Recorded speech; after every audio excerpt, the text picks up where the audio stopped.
Yeah, that's big fuck. Yo, you ready? Nah, I mean, is you ready? Somebody ready for war? That Weezy. Like to top. Wise man mad. They ready for war. Been in all blacks as a trooper. Plan, plot, strategize, crucial. Gotta pick a side, no neutral. In the middle of a war as usual. Watch your back, they shoot. If your ops drop, better keep it moving. All we do is win, no losing. In the middle of a war as usual. In the middle of a war as usual. In the middle of a war as usual. Plan, plot, strategize, crucial. In the middle of a war as usual. In the middle of a war as usual. In the middle of a war as usual. If the ops drop, better keep it moving. In the middle of a war as usual.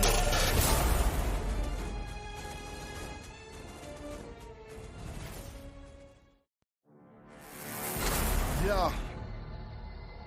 You ready? Nah, I mean, is you ready? Shit, we on. We ready. We ready. We ready. We ready. All right. You know what time it is, man. Episode 41. War as usual. You understand? We back at it again. We got the heavy hitters. Thought Weezy the Prince. Wise Man Matt. And Itazab. Hey, all right. So we're going to get straight into it. Yeah, right. Shit, y'all want to let them know what they just heard? You want to let them know about what they just heard? Yeah. I'm sorry. Yeah, my bad. Absolutely. What did we just hear? You take it away. What did we hear? Who was that? What was that? Shout out to Officer You muted, Lafayette. Oh, you muted? God. Yeah, shout out to Officer Kazak Lamar. You know what I mean? That is the official, right? Official theme song right there. Boom. You understand? Going down. It's been a long time coming. Yeah. Strong Pawn held it down for the brothers. You know what I'm saying? Hey, if you in the Bears right now, man, drop a 1 if you fucking with the theme song. We have to run it back too at some point. Theme song. All right, so drop that 1. You know what I mean? Drop a 2 if you need. Drop a 2 if you're not fucking with it. Drop a 3 if you need to hear it again. Michael Love said, "Shalom, brothers in the barracks." Yes, sir. Make sure y'all like, share, subscribe. The water for everybody tuning in. You know what I mean? Hit that like button, hit subscribe, hit the bell button as well. Y'all want to make sure y'all hit the bell so you know when we go live. All right, tell a friend to tell a friend. That helps us out a lot.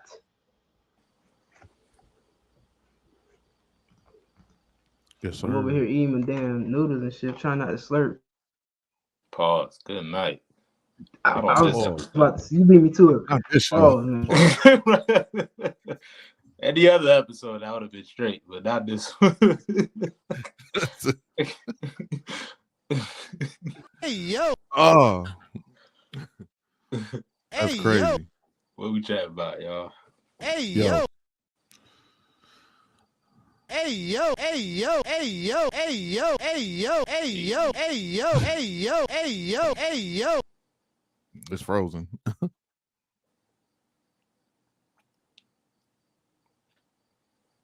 You muted. Biles. Of course I am. Of course I was. Simone Biles, man. We talking about Simone Biles. You understand? She's been in the news. Of course, she's the greatest gymnast in the world.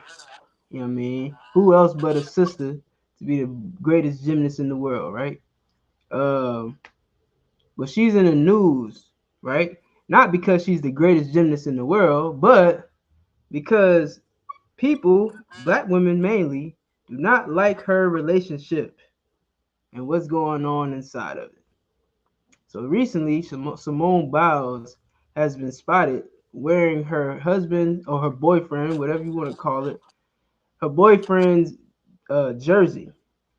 Okay, and Black Twitter is blowing up about it because I don't know what they think that a black man is not supposed to represent his wife. You know what I'm saying? When she the greatest gymnast in the world, you think what? I mean, oh, I'm sorry. A black woman shouldn't represent her husband being the greatest gymnast in the world. Is she just supposed to be successful beyond all means and not support her husband, not represent her husband? Is that what women want? Are we in a culture where we don't want representation of a strong black family?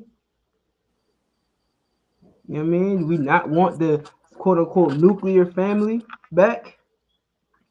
For those who don't know what a nuclear family is when you have two parents. It's a two-parent household. The mommy and the daddy are living under the same roof. Yeah, that's and you know, and it's heavy because that is nuclear. That is the atomic goddamn bomb to white society. A black man and a black woman staying together. That is Or nuclear. You For understand? real. That is destructive to white society. It's what's going to bring forth the final world war. I mean, the war to end all wars. Black family structure. That's what's going to do it. Yo, that goat chain I she got mean, on anybody want to crazy. get their thoughts on it? yeah, that shit It is is hard. wild. God, It's That goat chain wild. crazy. It's God. Ain't wild. that some nigga shit though? That shit dope. It Like, is Yes. to wear a I goat, And bro. I wish I came up with it first. God damn, that shit hard. I ain't gonna front. This Olympics was niggified out, man. It was also, you know what I mean, Hmm. gold Hmm. teeth, all Hmm. that shit, Yep. man. Niggas rocking She got the gold jewels teeth on and her teeth shit. too. Oh, she Yeah, does? she do. You can Yeah. see him. You If can you see look him at like it, on let me her see. What? Let me see if I yeah, can try to zoom zoom in. in. Yeah, you see him? She got the Song of Solomon's on. Oh, okay, Kyle, I Wow. see you. Right here Yeah. and right Yeah, And here. jewels. that's what's Crazy. up. Her teeth that cheeks are comely with rows of jewels. That's what that Facts. Hmm. is. Facts. That's exactly what that Literally. is. Greatest, yeah, you know what I'm saying? Greatest gymnast alive. You understand? Rocking her husband's jersey. I mean, and not only that, her husband rocked her gold medal, and they was mad about that. My question is this, right? Can we get a picture Mhm. of Blueface and Christian Rock up on the screen? Because it's like we support as black people, we support toxic relationships in society. And we love that. We love to see it. We boost them higher to a higher pedestal. You know what I'm saying? We boost those toxic relationships that are never gonna work, that are never gonna last, and we boost that up to the highest um highest what's the word I'm looking for? Pedestal. You know what I mean? When it's a disgusting relationship, like it's like a relationship that neither one of them love each other. They got together out of lust. They got to get high and drunk to escape the reality that they're even with each other. You understand? But we boost that. We applaud those type of relationships, and then we see a black supportive family that genuinely loves each other, that genuinely supports each other. You know what I mean? You don't see Simone Biles twerking her ass all over the damn Twitterverse, like that one broad Kiki Palmer was trying to shame her husband. You don't see that going on. You know what I mean, this sister, she's forced to wear a damn thong because the oppressor is the devil, and they want to see our sisters perform gymnast routine in thongs and bathing suits and shit. But you know, that's just part of her uniform. She's not out on Instagram and straight out trying to embarrass a man. So as black people, we hate to see a family structure. We want us to be that way. It ain't always been like that. Before the 60s, you had the nuclear family. You had a man together with his wife or his wives, you know what I mean? And they had a family, they had kids, they had a house, they stayed together. The wife supported the husband, you know, supported the wife. So what happened? in the course of 50 years that we get this relationship and everybody's cheering this on. Everybody wants to see this on TV. But everybody hates Simone Biles' relationship. Everybody loves how Keke Palmer treated her boyfriend, her baby daddy. But everybody hates Simone Biles. You understand? We flood the movie theater to go see them damn Tyler Perry movies when they always about, you know, the destruction of black families. They're always about toxic relationships. It's always about, you know, a woman leaving her man and going and finding another one for whatever reason. But then you got situations like Simone Biles and her relationship, and it gets straight trashed. Y'all speak on it, man. I don't want to talk forever. Yeah, I just want to ask, if I'm not mistaken, they both locked up, right? These Blueface Yeah, and I think so. Yeah, they both locked up with a baby just out here. So like, I don't mean to laugh, but goddamn, the baby just out here and they both in jail.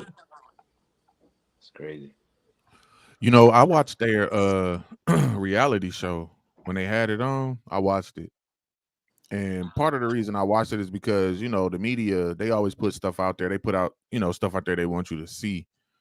And I wanted to see like how much, you know, of what media puts out and how much they will allow in their personal life to go out, and see how it kind of, you know, runs parallel. And, you know, as when you watching it, you start to see how their relationship and the dynamic really works. And it's just a microcosm of people they age and the relationships they going, the relationship problems and the things that they haven't gone through like times 1,000 because they got money.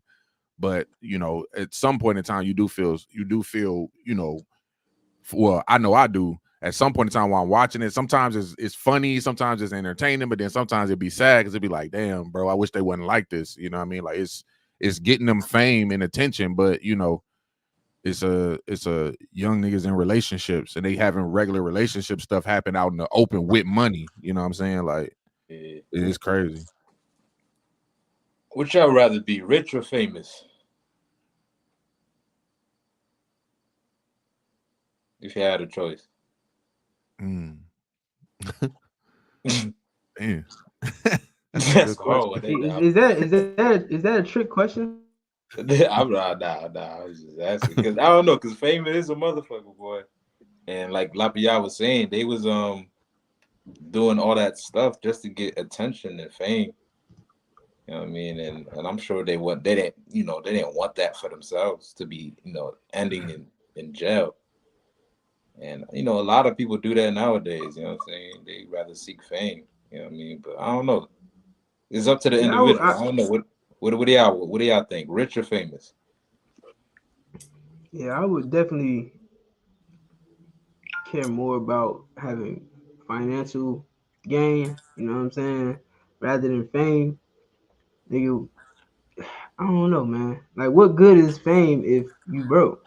What good is everybody knowing your name if you ain't got no, you know, tools? You know what I mean? And that's what money is. Money is a tool, and it can get you more tools. Echelon, obviously your Quatazar. Hey, my man. Hey. Yeah,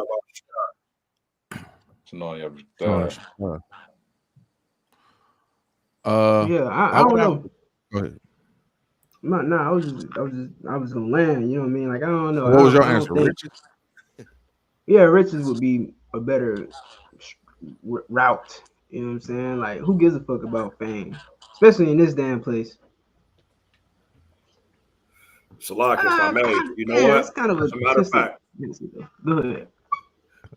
Salak, sir, if I met, you know, it makes sense though, because like Rich, you know, we understand like being in the truth under Commander Jenny, it's not wrong with having money and having lots of it, depending on how you deal with it and how you do with it though. You know, now fame, I can say this though, the ISUBK under Commander Jenny, we famous already. Because what we do, the work we do for the Lord. Okay. Shit, my own family can't stand me. I didn't know I was famous. No, like, but I bet you if you have money, they'll love you. I bet you if you have money, they'll love you though. famous, I might even want it at the family get together. Nigga, damn. You know what? I think I would rather be famous. Hey, sir, you famous right now. You famous right now. I appreciate that, man. The water, boy. I appreciate that, man. Hey, the work we do in the school, though, that's what makes me famous. Because look, we the most hated, but yet actually, in a sense, though, you know how like I'm just quoting the script. They say like your worst enemies be at peace with you. Technically, a lot of people will be at peace with us though because the work that we do. We serious about this stuff, man. We ain't playing games, man. We not playing games out here, man. We about that life. We famous. Yeah. I understand the why you would pick, to be, some people would pick to be rich, but I definitely think I would pick to be famous. And the reason I say that is because I think when you famous and not infamous, you know what I'm saying? Like when you famous, I think you got more reach. I think you can influence more when you famous. You can have money and have no damn influence at all. You could be rich, and just because you get money don't mean niggas gonna start following you. But if you famous, at least I got the ear. I'm famous enough to get the ear, especially if somebody's famous and they got the right, you know what I'm saying? Like obviously if they in the truth, but if they got their head on their shoulders right, you can use fame. Money only gonna get you so far. So, but then even with the fame, you can still generate money. But with money, you can't necessarily generate fame, or reach. So that's what about this dynamic? I never heard that perspective. What about this dynamic then? Right? What if you got one cat that's famous, you got another cat that's rich, and if the rich cat puts his money into the famous cat, and the famous cat, it's kind of like investing. It's kind of like putting your money somewhere where it's going to double. If I put money into this famous person who if he's a moral person, he gonna go out and get his followers or whatever to make that investment return. You know what I'm saying? You get a return on investment, and now he gets more famous, you get more rich, and in turn, it'll he might be able to transfer some of that fame over to you, and you able to transfer some of that that wealth over to him. You know what the answer is? I understand. I'd rather have brotherhood. If all else fails, nigga, just throw that word out there, brotherhood. Right. Yeah. What the brothers bringing out so heavy. Yeah, I don't really translate fame to money all the time. So I get what you're saying about the rich man can help the famous man, but when you famous for a reason. That means people know you for a reason. So if I had to bring up something, it's just like King David. You know what I'm saying? Like, wasn't it said that he like wrestled a lion and a bear? Like, he was famous for that. You know what I'm saying? And that fame can move mountains. You know what I'm saying? Because when people look up to you with fame, it's one of those things where they kind of rely on your words and the stories and the things that you've done. The problem when you confuse money with it, and which what happens in not only just in the industry, not to get off into this, but just kind of like to your point. The only problem is when you get the fame with the money, now you don't know who to trust. You know what I'm saying? Now is people trying to get your money. Now people around you for that reason. But if you could be famous for something good, because like I said, it's famous or infamous. You be famous for something good. I just think that I could generate wealth better than just straight out just having the money, because it'd be tough going in with just money because people just want you for your money. But the fame, I think you could just do more with it. That's me. Nah, I still plan on getting paid, but maybe just not right off the back. Shit, in 2024, you can definitely get paid with fame. But for me, I'll just say I think it comes down to my individual personality. I just don't like to be seen all the time. So if I can be low key and getting paid, then I'll be good. You dig what I'm saying? But just because I'm in the truth, that's the only reason why I'm like so outspoken now. But before the truth, nigga, y'all niggas would have thought I was something was wrong with me or something. No, we know. I agree. Low key, I'd rather be that way too. Yeah, in a sense. We know all about you famous now. But look, thunder and lightning. That's what I want. Now thunder and lightning. I'm a whole different human right? We, like you said, we are in 2024. In 2024, they have a magazine called Forbes, where motherfuckers are literally famous because they have money. and not the other way around. They don't have money because they're famous. They famous because they have money. You know what I But mean? you So also have a thing called Yeah. streamers, right?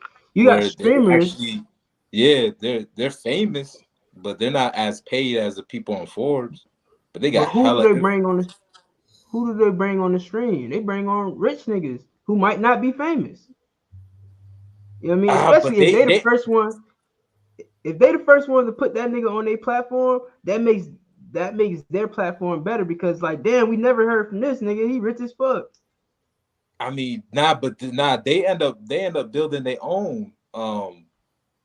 You know what I'm saying? Like if they get popular enough, like they end up, you know what I'm saying? Like where they don't even need the rich nigga. Like there's certain streamers out there that's just so big, like they just get paid just to even walk down the street. You know what I'm saying? Yeah, Yeah, I don't know. we So did kind of like drag off into another conversation though, right? yeah, it's all good.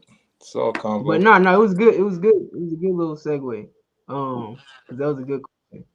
But back to the story, right? Like with Simone Biles. Now, there's a backstory to Simone Biles, and if for those who don't know, her mother recently came out and she's trying to rekindle a relationship with her daughter. And Black Twitter has a problem with this as well.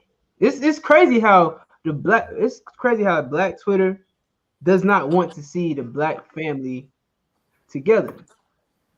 Like between Simone Biles and her husband and Simone Biles and her mother, Black Twitter just does not want to see Simone Biles with her family, her people. You know what I mean? So Simone Biles' mother used to be on crack cocaine.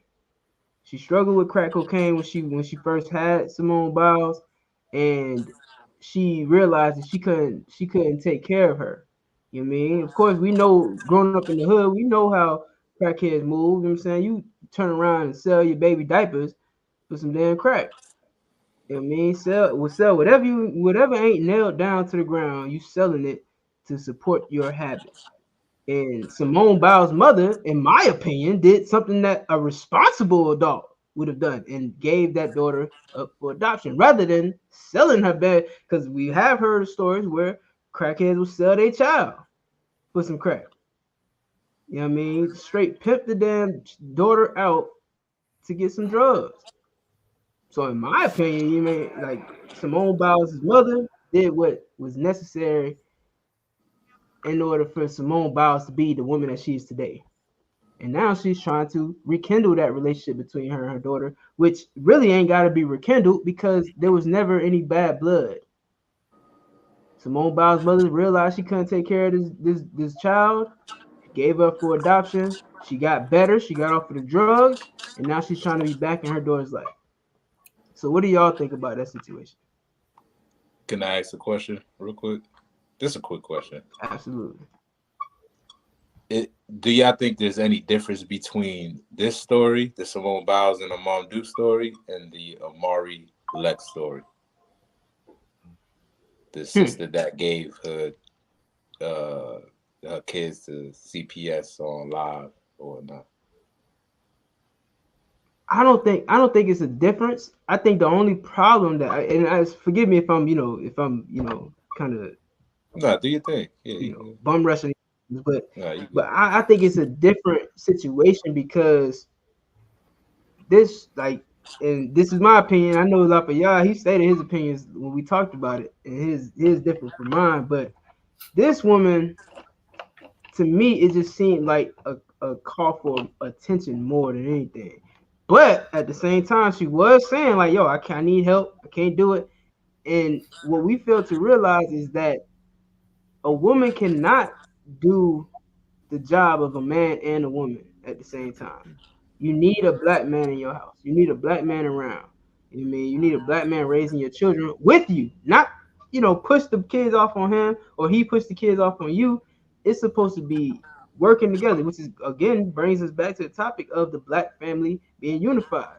You know what I mean? You keep that family together because it's going to be hard, not only for the parents, but mostly for the child. The child has to grow up and live through that trauma. Like the reason why we were talking about Simone Biles' mom is because it's something traumatic that happened. Her mother was on crack and gave her away. She had to deal with that. She has to live through that. And instead of letting it bring her down, this is her heroic story right here. Instead of letting that weigh her down and just be nothing and end up on crack like her mother was, she became the greatest gymnast in the world. You know what I mean? Now I don't know if where her father was in her life. You know what I mean? And thankfully, thank the Lord, you know what I'm saying, that she didn't resort to doing drugs. And instead she got into the gym and started doing the gymnast thing. You know what I mean? So most high Christ for that. But it's too many other brothers and sisters that don't go that route. Where they rather wallow in their sorrows, where they rather pick up a crack pipe, they rather roll up some weed. You know what I mean? They rather crack open a bottle. They rather resort to crime and being in the streets because their father wasn't there, because their mother wasn't there, so on and so forth. So I to answer your question, it's only different because in that woman's perspective, she could do it on her own until she couldn't. How you? Nah, I can dig it. Wow, that was good perspective.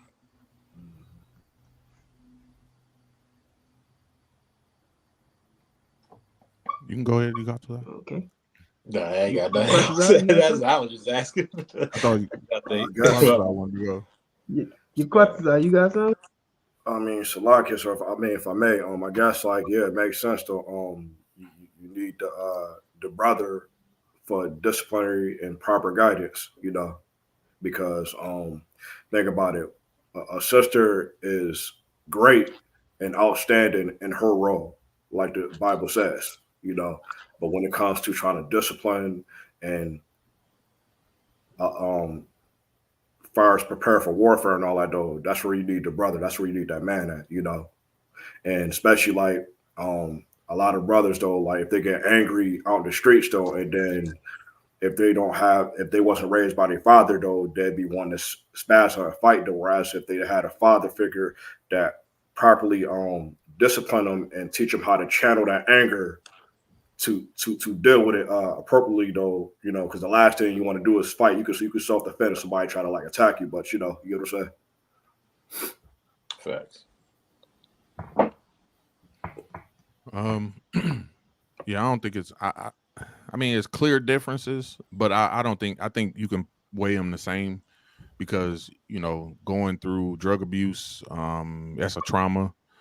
Stress, that's a trauma, you know what I'm saying? Like she put herself in a very stressful situation with having all those children and not really having no solid, man in the house. So yeah, I mean I think it's kind of weighed the same, you know what I'm saying? They both had to do something, because if she would have took the kids and drove off into a bridge, would have been like, well, ain't nobody listen to her. Why ain't nobody see if she needed some help? You know what I'm saying? She said she needed help. If this lady right here know that she has an addiction and she need to give up her child for to prevent not doing something like selling her, then, I guess you can kind of score it the same. It's just still trauma. So fucked up.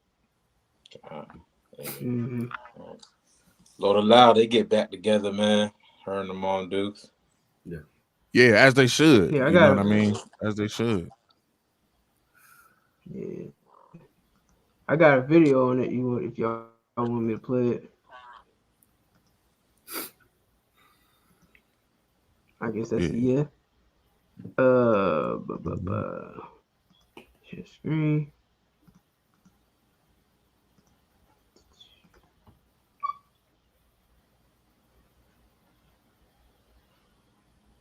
Commercial.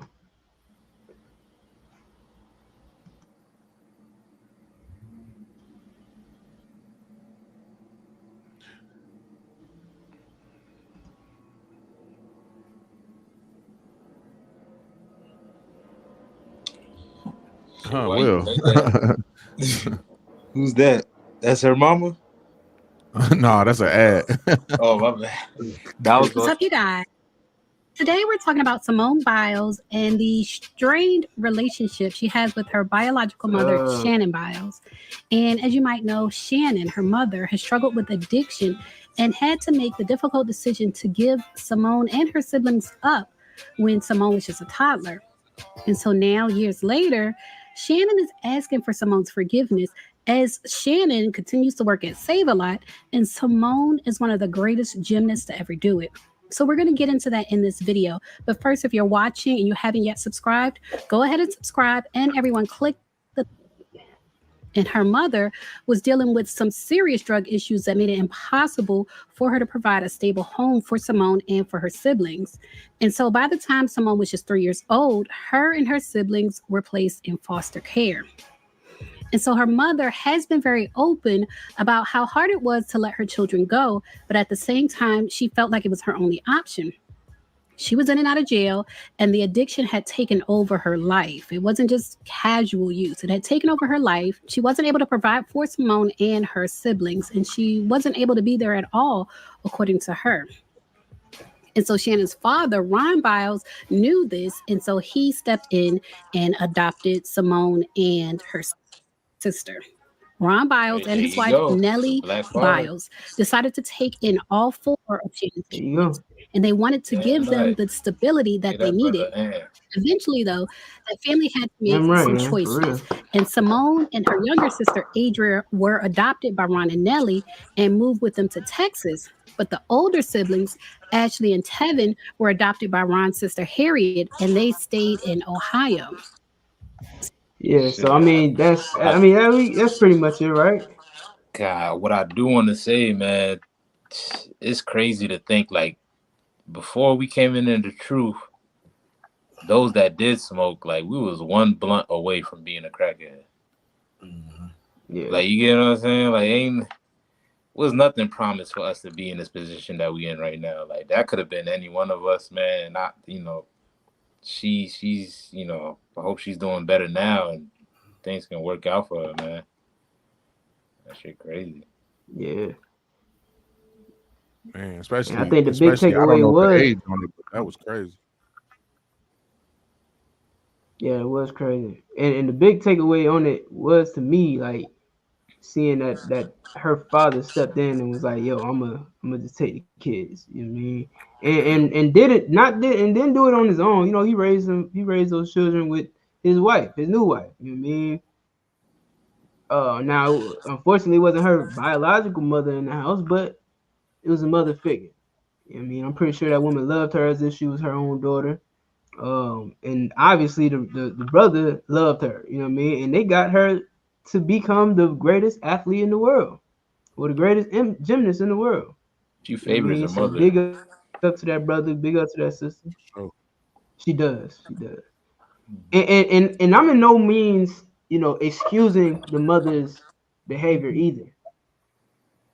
You know what I mean? All of us should be held accountable to our actions. You know what I mean? But there should be a solution given. While we placing the blame on that sister for doing those drugs, there should be a solution so that she doesn't have to do those drugs. And I'm gonna tell you something. I know it's a little bit off topic, but it's to the point. Voting is not going to stop Simone Biles' mother from smoking crack. Voting isn't going to stop the next mother from smoking whatever drug is next. You know what I mean? While we sitting here trying to run, they had voting today. We ain't even going to talk about voting. That ain't even on the list. But I guess the polls opened up today. And yeah, black people are running into the poll. Yeah, black people are running into the election booths trying to vote between two white people. And yes, Kamala Harris is white. They're running into the election booth trying to vote between two white people, and neither one of them is going to stop their children from doing drugs, and if it's not by means of throwing them in a damn prison cell for the rest of their life. Nobody's going to offer a solution on the problems that affect black people directly and exclusively. The only solution that you get out of voting it either supports everybody or everybody but you.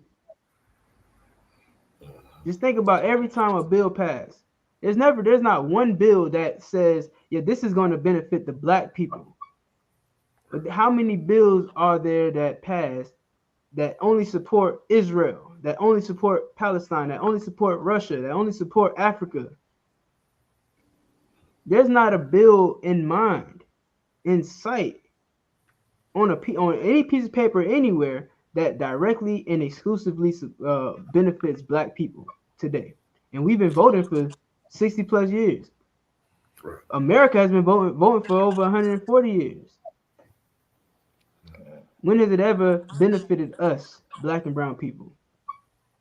If I may, real quick, the only solution to the Black woman problems is the Black man. For That's sure. The only solution. That's it. Case in point. Simone sure. Biles' father. Case in point.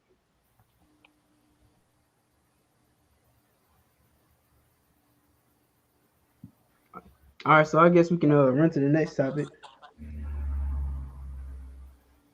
Pull it.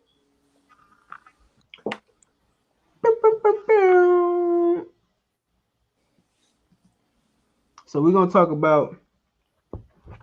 Oh man. This is when the episode Saucy. takes a turn. This is when an episode it goes from being straight to turning, curving and shit. Nah, it's still straight.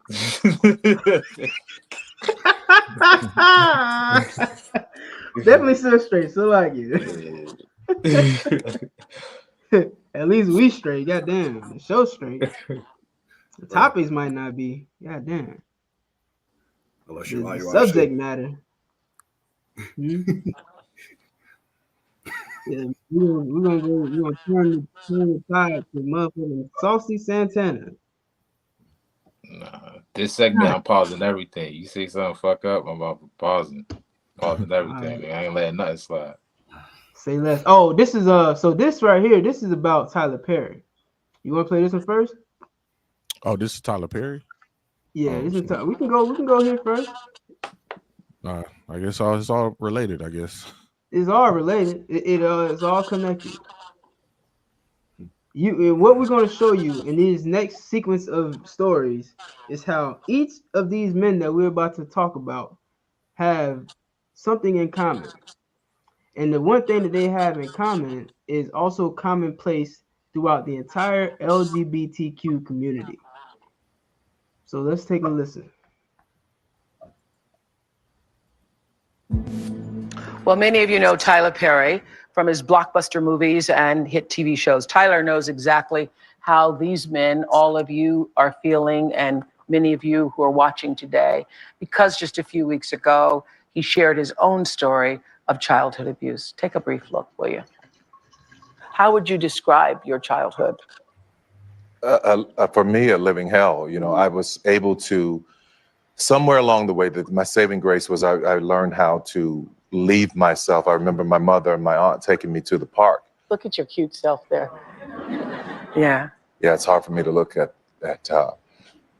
Damn. He can't even Hey, see real himself quick, pause as a it. child. Okay. Yeah, It's hard for me to look at those pictures because I feel like That's trauma. This is trauma, man.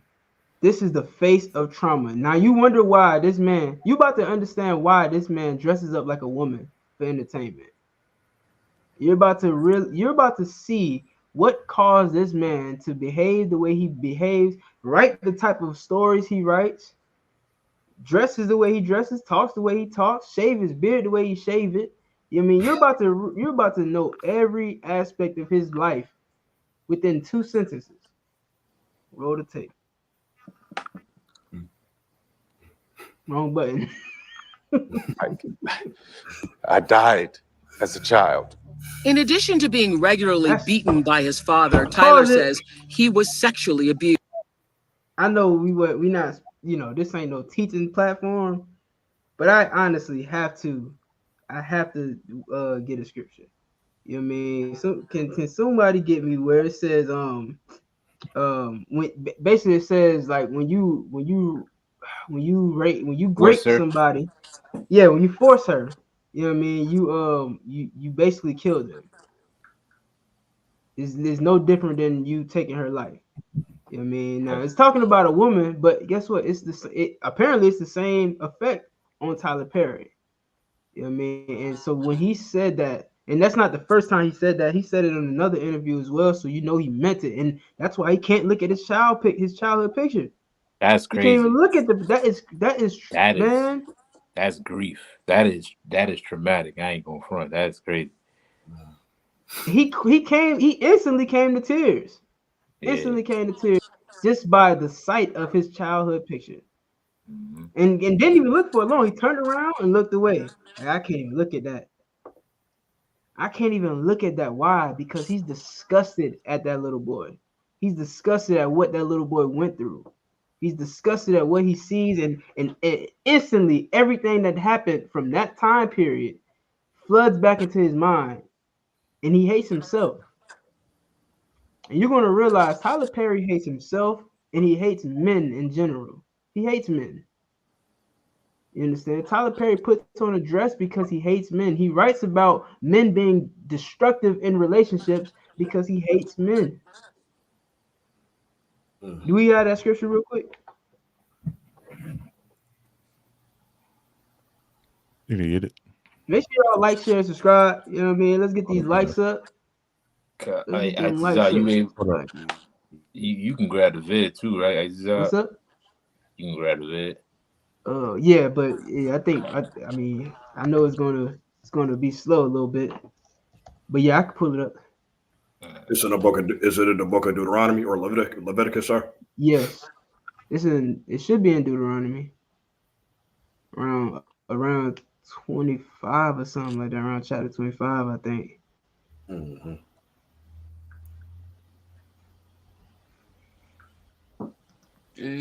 Shit, man. Before you I guess before 25, you said? Yeah. Hold on. Where is that? I gotta find it.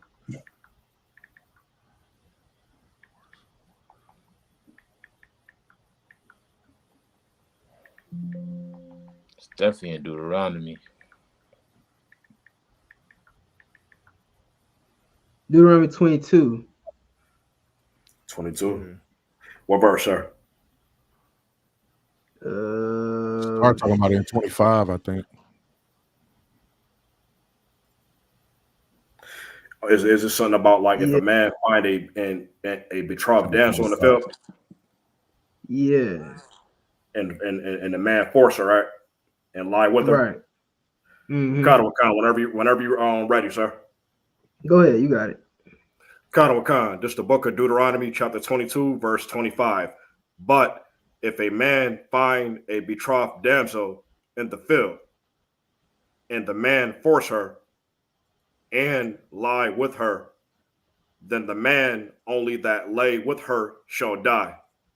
Keep going.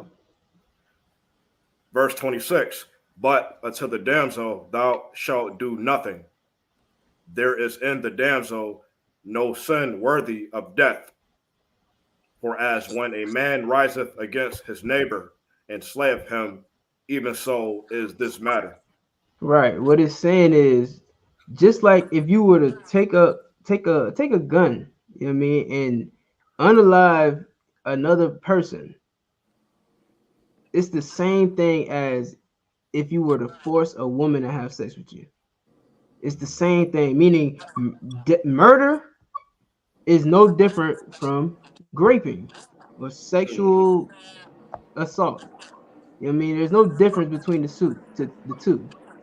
It's one and the same. And Tyler Perry, unfortunately, had to meet that same fate, man. You know what I mean? Which is why, to him, it equates to him dying. So let's finish playing the video. Lapia, you about to run? Yeah, you have to grab it. You got it? Pause. Yo. Hey, yo. All right, hold on. Give me a few seconds. I got you. I ain't gonna fry. I would have loved to hear your perspective on this joint. Yeah, I might have to jump on just audio though. Yeah, I won't be on video. I have to jump on audio. Yeah, that's what. All right, I got it. You got it. All right.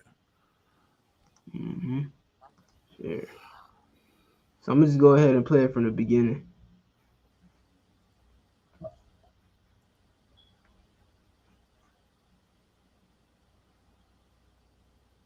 Exactly how these men, all of you, are feeling, and many of you who are watching today, because just a few weeks ago, he shared his own story of childhood abuse. Take a brief look, will you? How would you describe your childhood? For me, a living hell. You know, I was able to, somewhere along the way, that my saving grace was I learned how to leave myself. I remember my mother and my aunt taking me to the park. Look at your cute self there. Yeah. Yeah, it's hard for me to look at that. Okay, it's hard for me to look at those pictures because I feel like I died as a child. In addition to being regularly beaten by his father, Tyler says he was sexually abused, starting at 5 years old by a man across the street. I'm building a birdhouse, and you know, he had his hands in my pants. So I'm sitting there and I'm thinking, what is this? And I felt my body betraying me because I felt, it's odd because I felt an erection at that age. At that age. That's all I remember about him. And the next person I remember was a nurse in the hospital. I had been rushed to the emergency room from school for something, and a male nurse comes in, and he was doing the same thing that this man was doing. And again, I left. This is sick. This is disgusting. You got it. If I Please. could just add my perspective in this joint. That is wild, man. And it's very unfortunate. Like the verse you just read. When Christ returns, stuff like that goes down, there is a great consequence for it. You know what I mean? Ain't no, let's rehabilitate them. Let's try to get them help. Nah, people that do stuff like that to little children, you know what I mean? The consequence that we read in the Bible, it lets you know, man, that you are going to be wiped out. You know what I mean? You're going to be unalived, if I could say, right? But I do want to say, man, also too, is very, very important. Like this right here is a great example for why you should always face your traumas. It's very important to face your traumas in life. Because here's this man, a grown man, right? And I'm not trying to take anything away from him because that is a very traumatic thing that he experienced.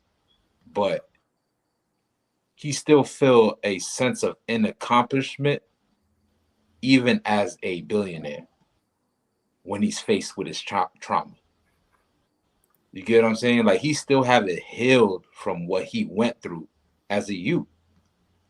And because of it, he puts on this persona of Medea because that's what his abuser wanted him to be. You get what I'm saying? Like now he's playing out the portrayal of his maker, right? And now when he's looking at himself as a youth, that's when he was innocent. But now when he's an adult, it's too hard for him to bear because he knows when he looks in the mirror, the person that he's become is his abuser. Right? It takes an abuser to make more abusers. You understand what I'm saying? Like that's the way the cycle continues. Right? And it's important. You have to heal. You have to. Money's not going to heal you. It's not going to heal you, man. You have to face your traumas. Facts. You know what I mean? And it's heavy that you say, you know, you mentioned like looking in the mirror because here's another aspect of it. He's putting on that Medea dress because he hates himself. He hates the fact that he's a man. He hates the fact that as a man, he was abused the way he was. You know what I mean? And he hates that men did what they did to him. And a woman is his superhero. That's why the Medea character is basically a woman being the superhero in every situation. That's the woman. Medea is the woman you can depend on no matter what situation you in. Whether you done got pregnant by some boy and you in middle school, or you end up in prison, or you need some motivation on whatever. That Medea character is supposed to be who you go to. Your husband cheating on you, or your husband treats you like crap and he beating on you. you make you some grits and you invite him over for some grits, or you bring him down to the kitchen and then you throw the grits on him. You know what I mean? Medea is that character that gives that advice. Medea is that superhero woman who's bigger than the motherfucker, who will beat anybody's ass because, you know, it's a super person. It's a hero. You know what I mean? This persona is a super person, right? Not a regular woman, because regular women don't behave the way Medea behave. Like, they might act like that, but they don't actually have the strength of a 7 foot tall, 30 pound man. You understand? So Yeah, like, I agree. it's Like supernatural. You know what I mean? yeah, I don't mean to, my bad. I don't mean to cut you off, and I Nah, know you you want got to chime in as well. Your Quatazat, but I just want to say real quick is that's I 100% agree. Like, and stuff like that is what's needed to be said to patients like that in order to begin the process of healing. Like, yeah. like in today's society, these things, these traumas are looked at as a disability. Right? They're not looked as a hindrance to somebody. It's a handicap now. You get what I'm saying? Well, rather, this is something that can hinder them, because as an adult, he like this portrayal that he's putting onto himself is hurting. You know what I mean? Is out of pain, is out of hurt. You get what I'm saying? And like, it's important for you to face it, to know exactly who you are portraying. Like, Right. He shouldn't sugarcoat it. Nobody should sugarcoat it for them, for no patient, right? When you look in that mirror, you should know the person that you're looking at is your abuser. You should know that. That's the person that they wanted you to be. They wanted you to have that dress on. They wanted you to be feminine. They wanted you to be a woman. They wanted you to be a strong black. That's what they wanted you to be. You have to fight against that by realizing that that reflection on the other side of that mirror is that same exact person that was there in that room while you was a child. That was them. They was hurt, so they try to hurt you, and you became them. Right. Because now you're how he depict himself hurts other boys, and the cycle continues. Right. You caught this up? Right, right. I was referring before to like his persona, unfortunately though, because as a man, we're supposed to have the persona that's supposed to be masculine and not feminine. Our persona is supposed to be warrior, like scary. You know what I'm saying? Like terrifying. But in a righteous manner though, because we men of warfare. We follow Christ and we serve the Lord. You see what I'm saying? Yeah, and that's what he would be if he knew how to be. What's that? No, you go. I was gonna say, like, as he was talking though, right there though, when he was on speaking though, it looked like he was wearing lipstick too. I ain't trying to be funny. It looked like he was wearing some kind of lipstick on too. God, that's crazy. Yeah, and that's just that's the norm in Hollywood. That's the norm. Like, niggas wearing makeup, that's nothing. It was another video. I'm about to pull it up. This is video about this brother. You understand? Is this it? I want to make sure I get it. It's a brother named Christian. What's his face? Christian. Oh man, what is his name? Christian Key. I think Christian Keys. All right, it's a brother named Christian Keys, and he talks about his sexual assault. And I'm gonna just play the video. Y'all, give me your take on it, what he's saying, because what Black Twitter is saying is they think that his assaulter is Tyler Perry. So I'm gonna play it. Hold on 1 second. Let me get this off the screen.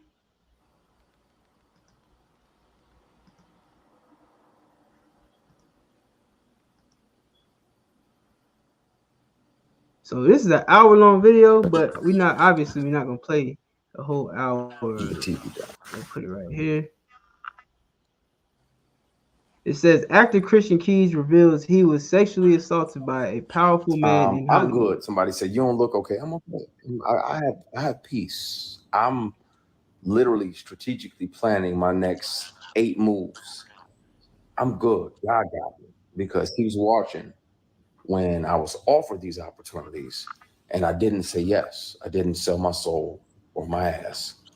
Excuse my French, y'all. I know some of y'all, hopefully y'all don't have no kids around, but I didn't sell nothing for success. It's like, nah, that's not what I want. You know, I ain't into that. I ain't into dudes. I got an only beard in the bed policy. Mine is the only beard in the bed. Yeah, we ain't doing none of that. I don't get out like that. And these people kept on for years. Sexual harassment is a crime. Attempted sexual assault is a felony. And where I'm at now is that in the middle of the night, I think about if I'm brave enough to name a person. I'll take a polygraph. Name them. Name I'll them. take 5 Name them. polygraphs live. And I'll pass all of them because it's the truth. This person is a predator and he's one of several. And it's a shame, man. Name them. But I think it's time. Yeah. Listen, that brother is just as dangerous as that predator if he doesn't name him. Yes. Yes. Because he's not helping nobody. He's not protecting nobody I else. want to. Fact. And I know, P, I know you on here. I want It's just like the cop thing. When the cop sees another cop abusing his power on somebody, and they don't say nothing, what do? You blame the cop for not saying nothing too. I intentionally this guy ain't no different if you don't name him. The statute of limitations expire. It's not about money, but I'm gonna have to take the receipts, the recordings down to the police department and so what he's saying is he has let them hear audio recording of what took place. But you're not going to hear the audio in this video. And ain't none of that Meek Mill shit going on. The month and the year that he showed up to my I don't know. It's not me to take my clothes off. Risk that shit. He said, I don't even need to touch you. I just want to see you naked. I declined. Because again, scenic group, I got my integrity with me. I'll take the long way around. If I could pause it right here real quick, right? Because I don't really want to play a whole lot of it. What he's going to end up telling you is like, certain stuff that took place as he was going through like the casting of, some of the movies he was in, some of the shows he took part in. And the reason why people are saying that it's most likely Tyler Perry is because that's the man who, like the way that he's describing the type of power he had and the position he was in, the only person that was in his career that was in that position is Tyler Perry. And now I'm not pointing the blame at Tyler Perry. I'm not accusing him of it. You know what I mean? I'm not. You know what I mean? Like Black Twitter got his own opinion. I'm not going to say that, but I will say that I brought this video up because if it's true, what Officer Thawashab said a moment ago about Tyler Perry becoming the predator that assaulted him is true. That's the truth.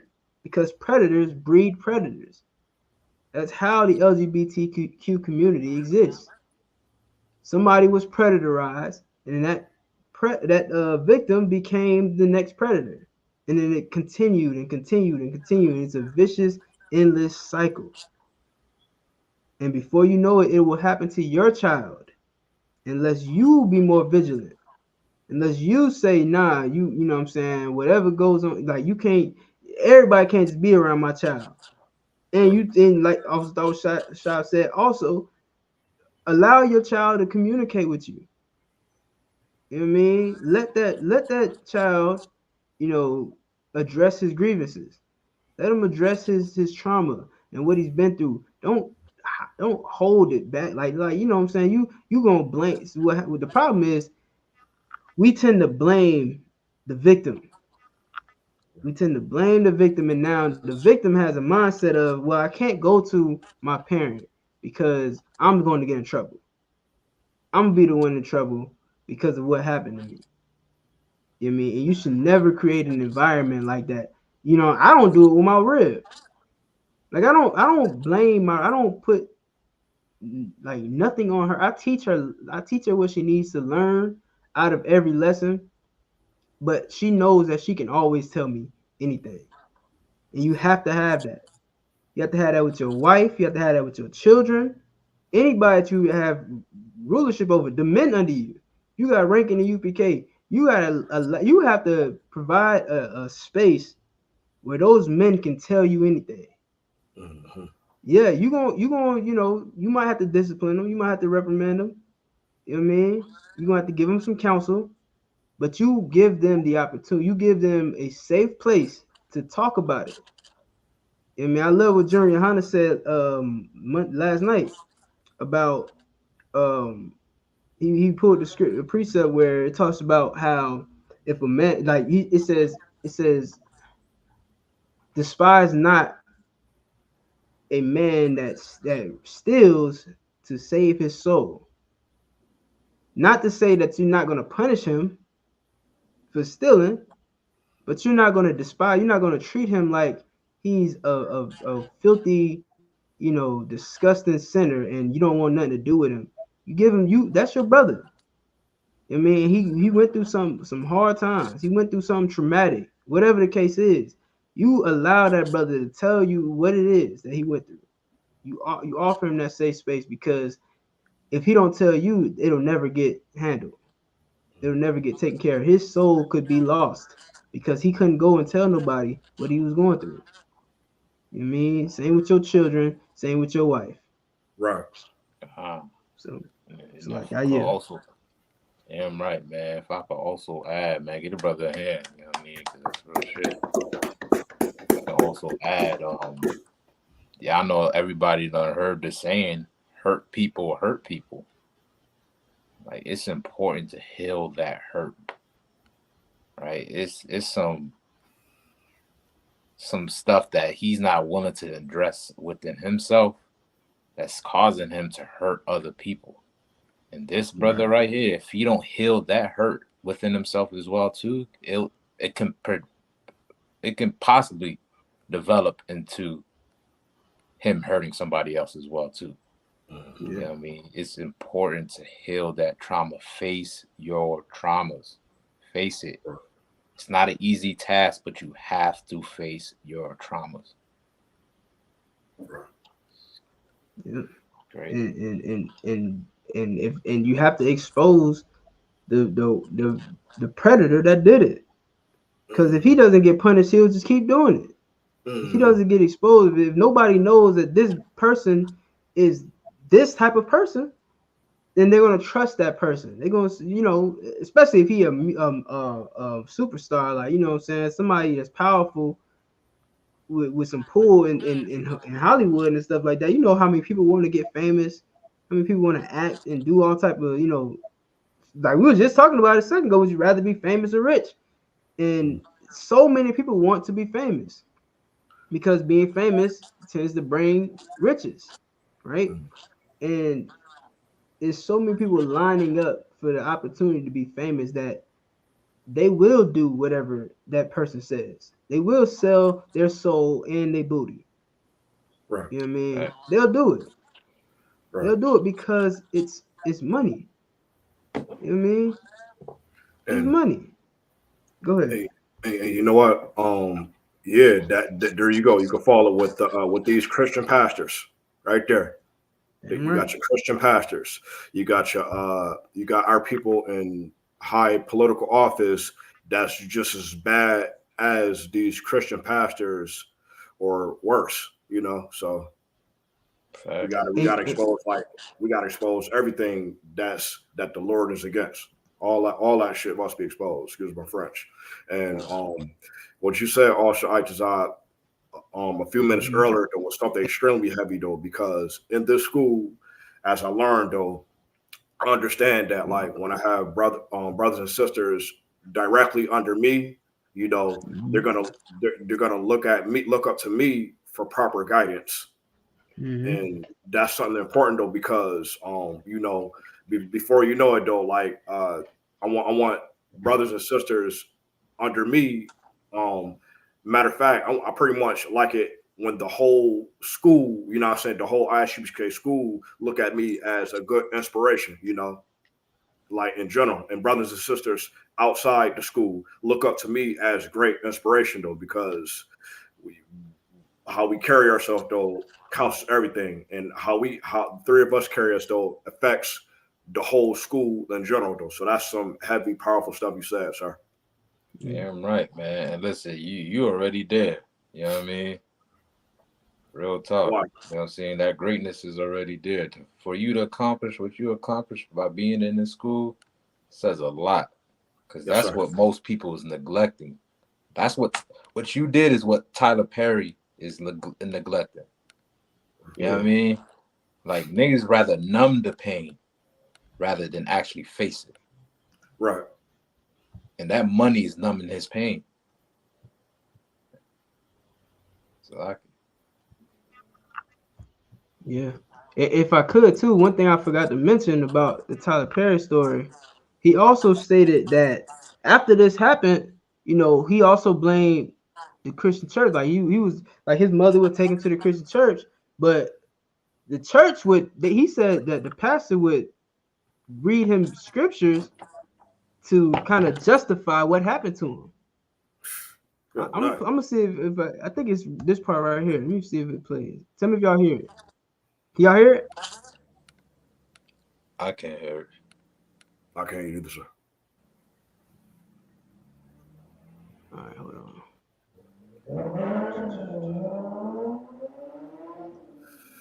Yeah, because I think it's the next part he talks about. After he talks about the nurse, like being molested by the nurse, he talks about, you know, going to church. And I'm telling you, man, all of these things are connected. We're gonna get the next story to show you how it's even deeper than that. For something, and a male nurse comes in, and he was doing the same thing that this man was doing. And again, I left myself. And then there was the man in the church who, you know, used God and the Bible against me, you know, to justify a lot of the things that were going on. It was so even in the church, and if I'm understanding him correctly, his Christian, the man in the church essayed him too, and then used the Bible to justify it. Nigga, this was aired in what, 2010? 2010, sir. Yeah, like 2000. Why is this is the first time I'm ever seeing something like this? My first time too, sir. Listen, man. This is where it happens, man. Right here, War as Usual. It's the year of revelation. It's getting said here. This is why y'all need to be tuned in. You need to subscribe and hit the bell. So like it.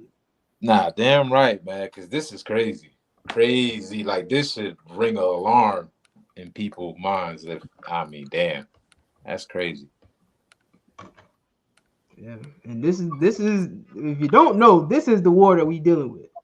This is the war right here, and everybody sleep to it. Nobody even knows that we're at war. Nobody knows it. Like we at war right now.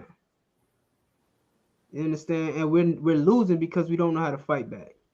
And this brother just told you, even in the church, and then he gave that look. I'm gonna play it back a little bit.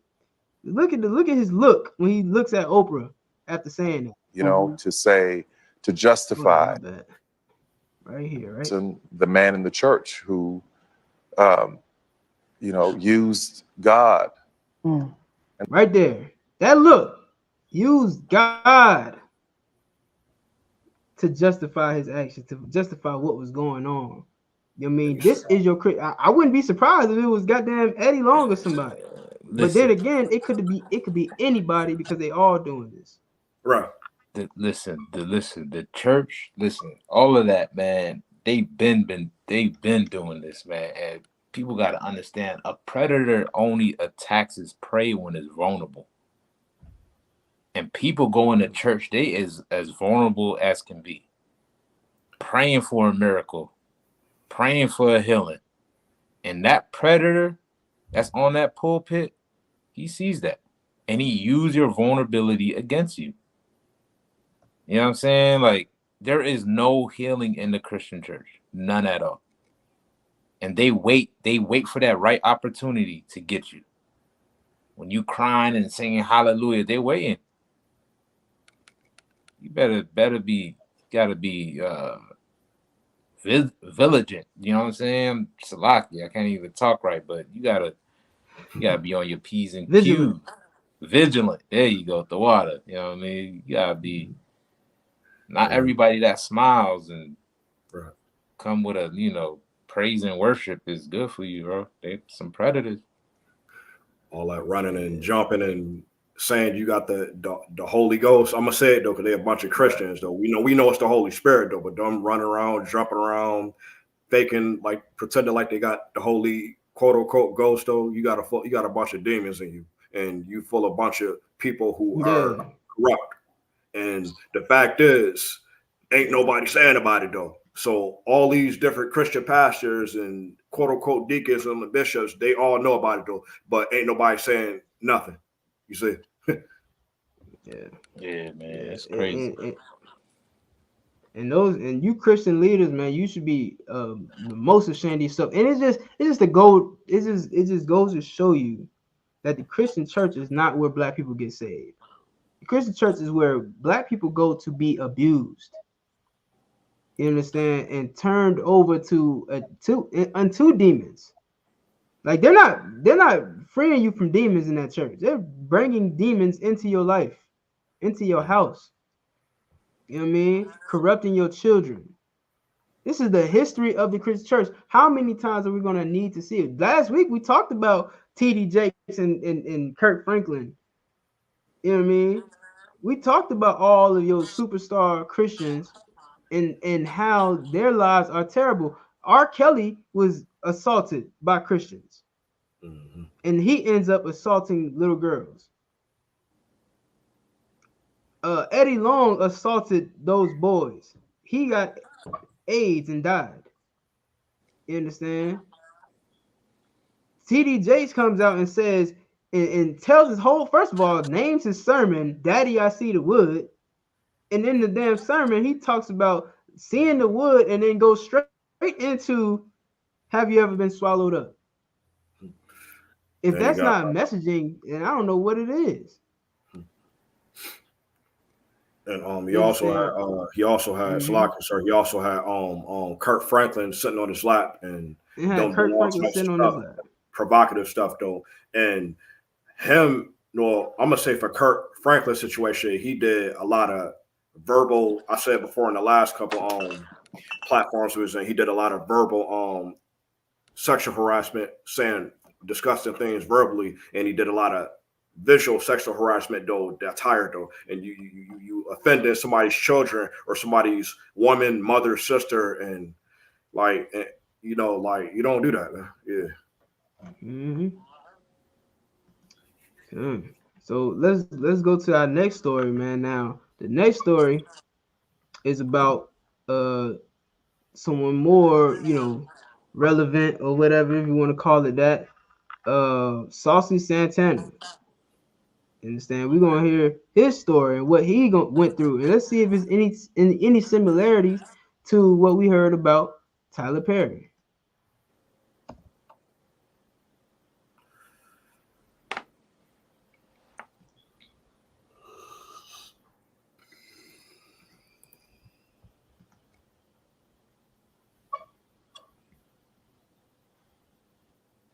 Some of the abusers admitted their part in the entire ordeal, but the one predator blamed my son. Like a 9-year-old would want to be violated by an older cousin in that kind of way. The first thing she said was, I truly believe this situation opened the door to change my son's sexuality. My bad. bad. I might have been talking. It's deep. Was that his mama? Beginning of the innocent stolen. That's all right. So yeah, that's his mom. So you got Saucy Santana, his mom, and then some alternative lifestyle host, TV show host or whatever. I don't know. I don't know him, but yeah, that's his mom, and his mom is confessing that there were men who came out and took accountability for assaulting Saucy Santana, except for one who blamed Saucy Santana. You understand? The predator blaming the victim for what the predator did to him. And then no offense, she but says, yeah. Nah, my bad. I was gonna say the brother is hard to look at. I don't know if you want to play the video. Yeah. I'm trying to get it off of my computer is like jammed up. Nah, There no, it is.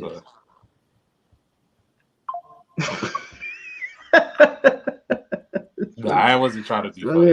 all right, so yeah, nah, I know. I'm just it was a terrible place to pause it. But pause. All right, so listen to it one more time. My son's sexuality. Hold up, my bad. It's deep. Beginning of the innocent He hard to look stolen. at. He even worse to listen to. Would want to be violated by an older cousin in that kind of way. And it was his cousin.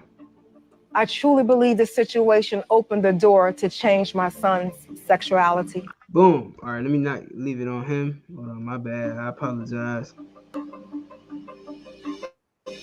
All right, so she admits that being assaulted in that way definitely played a role in Saucy Santana changing his sexuality.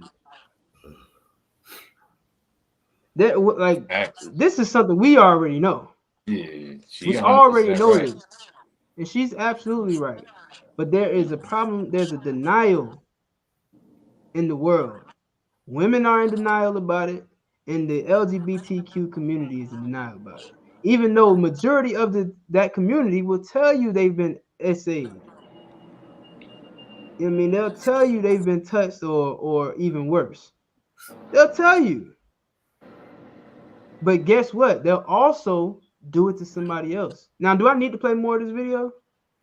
I mean, shit, I think we got the... I mean, if you want to play, you can play it. You know what I mean? I'm going to come back to it. All right, I'm going to come back to it because it's a little bit more on it.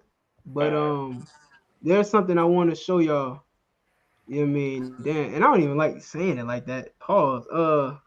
There's another video that I want to bring out. You know what I mean, about Saucy Santana and who he became. Because again, like we just heard, his mother said that what happened to him played a huge role in his sexuality today. So let's see what happened, or let's see what that trauma caused him to become. All right, we're gonna play this video. It's another video about Saucy Santana. Y'all probably have seen it before. Let me share my screen.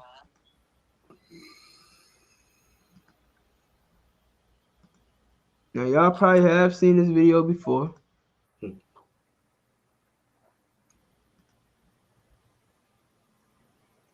gonna fast forward to what is it? 1:30. This is Saucy Santana. He's talking about this brother on the right, DJ Academic. What's that? Oh, Salaka, yeah, I remember this one. This was a while ago, right? And then homeboy right there, though, Academics, though, he cried like a little girl, though, you know, because he's afraid that Usher's gonna take his. You like Salaka, yo, you's a bitch, man. But I mean, he probably been touched too, Salaka. You never know. You never know. And here's the thing too, like, cause you right, like he could have like we don't know what DJ Academics. He probably got a damn story to tell about how he was assaulted. That shit probably triggered him. And it probably right. Triggered So yeah, we said trigger Salaki, yeah, there you go. You know what I mean? It probably triggered, but everybody gonna point and laugh instead of dealing with this issue. There's an issue in America, and it's called homosexuality. That's an issue. Nobody wants to deal with it. Everybody wants to sweep it under the goddamn rug. Lil Yachty didn't want to blow past the fact that Sexy Red was molested and essayed, and look at who she became. Saucy Santana gets essayed, and look what he becomes. Tyler Peryy gets essayed, look what he becomes.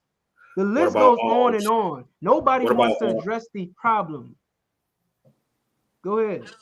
Oh, Salakis, sir. Yeah, real quick though. What about Young MA? Unfortunately, though, you know, nothing personal against though, but we gotta address all this shit though. What about Young MA? Nobody wants to address it. Your question is no different. It's no fucking difference. Like, you know, and it's no different, you know. And then all these quote unquote straight brothers want to act like it's cool and sweep it under the rug. That crap is so emasculated and out of order. I don't know. You know, nah. I'm not. We not even cool with that. You could take all of those the sassy celebrities, all of those you know, the ones that's real flamboyant but ain't came out the closet yet. I guarantee you, dig through their history, look into their history, see what they've been through. I'm sure that their story is no different than Saucy Santana's and Tyler Perry's. I'm sure of it. Right. You could be fly and have money and do this, do that, and express yourself in a certain way though. But you don't have to be an alternative style though, regardless if you're a man or a woman. You know what I'm saying? You ain't got to do all, you know, because like it comes from following at the oppressors, Jeremiah 10:1 and Proverbs 3:31, and be not the oppressor and choose none of his ways, because this is what the oppressors are. That's their true nature. They was always like that since the beginning. Yeah, I'm gonna play this video. Lil Uzi Vert, Lil Nas X. Look into their history. Somebody interview them. See if they've been. What's the craziest thing you ever been through? Have you ever been sexually assaulted? I can almost guarantee you they're gonna say yeah. Nobody not pulling up to no motherfucking headquarters. Ah, man. Yeah, I know. Think this bitch work for McDonald's or something. Stop motherfucking playing with me, bitch. We want to see you out the door. In the streets, in the field, in the streets, in the club. Yeah, somewhere. Let's get it on, bitch. That's what the fuck we want to do, bitch. And after I beat you, I'm gonna fuck you on your ass because you a bitch ass nigga. That's what we do to you. Now I don't want to keep even pressing. Now that's what Saucy said. God damn, that's wild. I apologize. I apologize to everybody watching that wasn't ready for that, but this is what you get in this community.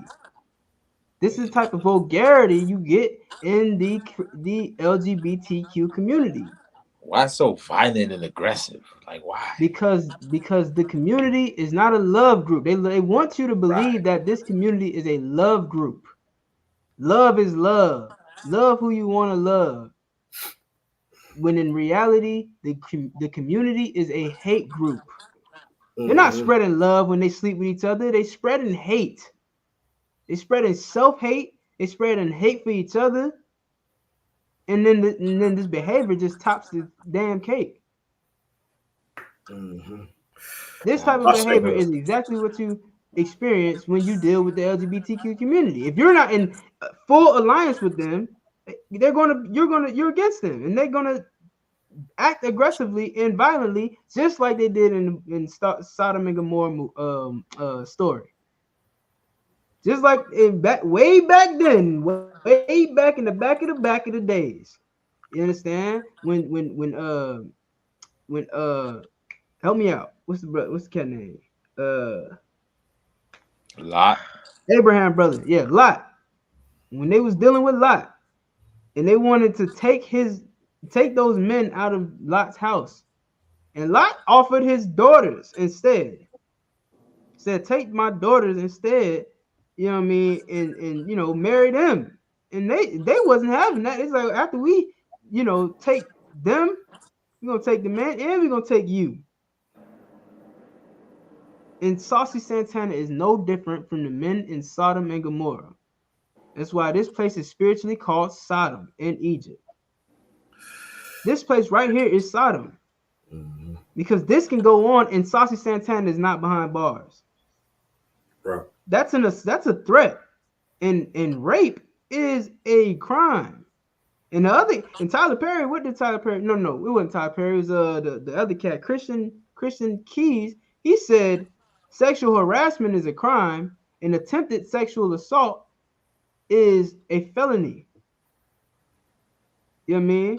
This cat is threatening to sexually assault him, but nobody's canceling Saucy Santana.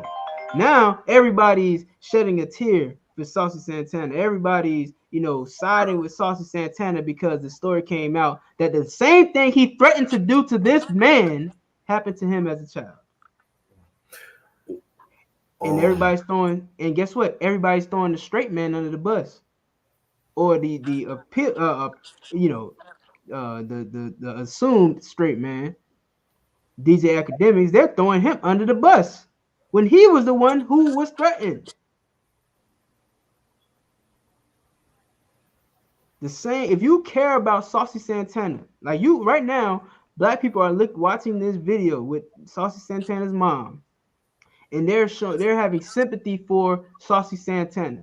If you love Saucy Santana and you have sympathy for Saucy Santana, then you should have that same love and sympathy for DJ Academics, because he was just threatened on national and on a global scale, because nowadays streaming is not just national. Streaming is seen all around the world. You understand? TikToks and Instagram lives and all that shit, it's all seen around the world. And this man was threatened to be sexually assaulted around the world. But nobody has sympathy for that man. There's a problem. If I may, I want to add as well, like the myth that you're born this way is exactly that. It's a myth. It's a lie. There's no such thing as anybody ever on this earth born sexualized like that. You're not born with misconstrued genders. You're not born desiring the opposites, the same sex. You know what I'm saying? Like it don't happen that way. You're not born like that. Right? And the main proof is what? What is the main proof to know that you're not born like that? Right? Anybody want to help me out? It will be like if a parent is teach you your ABCs or 1 or 2s, it's taught. It's not, you can't be born with it. Somebody has to teach you it, show you it. Right. Right. And just to lay it down flat, the main proof is that 2 homosexuals cannot produce a baby. Right. That lets you know you're not born that way. If it was possible, then 2 homosexuals will give birth to a homosexual, but it don't happen that way. You know what I mean? In order to produce more homosexuals, like also Yaquataza said, you have to depend on heterosexuals. It's the only way it's possible. In order to produce more, you have to depend on heterosexuals. So the way they do it is through the abuse to produce more, through the programming to produce more. And they start young as 4 years old, 5 years old, 6 years old, to the point to where when they grow as an adult, they think they've always been that way. Mm-hmm. When that is not the truth. It's a lie. Nobody's born that way. And then, sir, they got videos. If I could, just real quick, they got videos of parents putting heels on their babies. Like I seen a video. Now it was a white family, you know what I mean, but they put heels, like they had baby sized heels, and they put them on their child. Like the baby just started walking, and they put the heels on the baby, but the baby is a boy. You understand? The baby is a boy, and they talking to the boy like you know how like they do with the runway models. and they say stuff like, "Oh, work it," stuff like that, and they doing that to this little boy, and he walking like a female model. You know what I mean? And they cheering it on, like this is something that child wants. Child don't know nothing about what's going on, but then you're gonna let that child grow up and think, oh well, it's normal to put on heels. It's not about my sexual. Oh, I've always been like this. I always like putting on heels. But you don't even realize that before you could even conjure a thought in your mind, your parents is putting you in heels. Just like Dwayne Wade. Dwayne Wade said that he used to put on nail polish, so you could imagine, you know what I'm saying? I can damn near guarantee he was putting nail polish on his son and doing all these things with his son, Zion, and Zion just started liking it and said, "Well, I don't know why I like it, but I've always liked, putting on heels and painting my nails, and I think I should be a girl." No, that's not what it is. You have been brainwashed. You've been manipulated. You know what I mean? And nobody stood in the way to explain to you the difference between a boy and a girl. Like, we live in a generation of terrible parents. You're supposed to be teaching your child life. You know what I mean? And if you're a responsible adult, you teach that child as they develop, things that they can obtain, things that they can handle in their there you go, that developmental stage. I mean, you use that developmental stage to instill in them the things that they can process throughout those stages. Things that are coherent to their existence through those stages. Like a baby needs to know things like close and far, big and small. They need to know things like red and blue, square and circle, 1, 2, A, B. Those are the things that kids need to start learning as they develop. Then eventually you'll get to a point where they start learning 2 plus 2 is 4. 2 times 2 is 4. You understand? Things like that. You start to as they grow, they learn these things. Once a child becomes reach the age of where they can process sexuality, then no problem. Teach sexuality. Until then, you're supposed to tell them, well, these are things boys do. These are things girls do. And the line should never be blurred. These are things boys wear. These are things girls wear. And how do we know that we should teach our children that? Because the Bible says a man should not wear what pertains to a woman. Now, if you Christian, y'all Christians, right? Y'all believe in the Bible. Y'all believe in God. But don't the Bible says train up a child in the way he should go. You understand? It says if you have daughters, care for their body. It says all these things that we mentioning right here. And yet you discard them. You disregard them. So honestly, you're proving to the world that you don't care about God. You don't care about the Bible. You don't care about righteousness. You care about what makes you happy, what satisfies you. That's it. It ain't even about the kids. It's about you. It's lucky. I might be running. No, you go, sir. They rather choose death than to live. Bottom line, because all that leads to being unalived. And we understand that in nature, animals don't do the opposite of what a corrupted a human that's disobedient and that's lawless would do. What we talking about right now, though. But now I heard like they try to the oppressors try to like do scientific work to make animals of the same gender get it on and all that stuff, though, so they can try to justify this. That's why these oppressors got to get taken out of power as soon as possible. As soon as possible.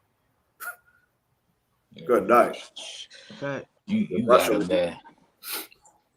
Our people gotta become brand new, man. Brand new. We gotta start from scratch. Start from scratch, y'all. You know what I mean? Like, don't allow yourself to become what your predator wants you to become. Like they did that so you can transform yourself into something that excited them, and you portraying that as an adult. Yeah, you made them win. They won. You know what I'm saying? You have to start from scratch. You have to start from scratch, become brand new.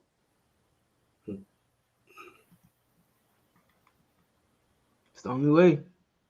It's the only way, and and that's the thing too. Like I'm glad you said that part about you're not born alternative, right? You're not born into an alternative lifestyle, right? If you are here saying forget if you're a Christian, anybody really, but mainly I'm talking to the Christians who claim that they believe in the Bible and who always talking that shit about being reborn. You understand? They was born again, born again. Thank God I'm born again. Well, guess what? If you was born an alternative lifestyle member, then maybe you need to be born again. Try that out. You ever tried that? Yeah, you need to start all over. You need to go back to being a child again, unlearn everything you thought you knew, and learn it again. That's what you need, man. You need to have your brain washed and cleansed from all the filth that you was raised on, all the drugs that infiltrated your family, all the sexual assault that infiltrated your family, all the death and unaliving and all those things, man. So like you. Not my bad, Itazar, because what you're saying is heavy. You should hate those things as well too. You gotta hate it. Like when you see yourself walking past that mirror and your ass is halfway poking out because you developed some sexual deviancy from what happened to you at a young age, and you should hate that. You should hate that. You know what I mean? Because that's that person you're seeing. You're seeing that person. Hate the fact that you out there twerking and doing all these deviant things, man. Facts. You know what I mean? Just like Tyler Perry hates to see his childhood self. Right. He should hate to see Medea. He should hate it. Right. Yeah. Every time you see that dress, you should burn and it. you know what? You know what? I recall a video where he said he hates putting on that dress. He said he hates it. He at one point he said he was going to stop making Medea movies, but of course society don't want him to do that. They don't want him to put away the Medea dress.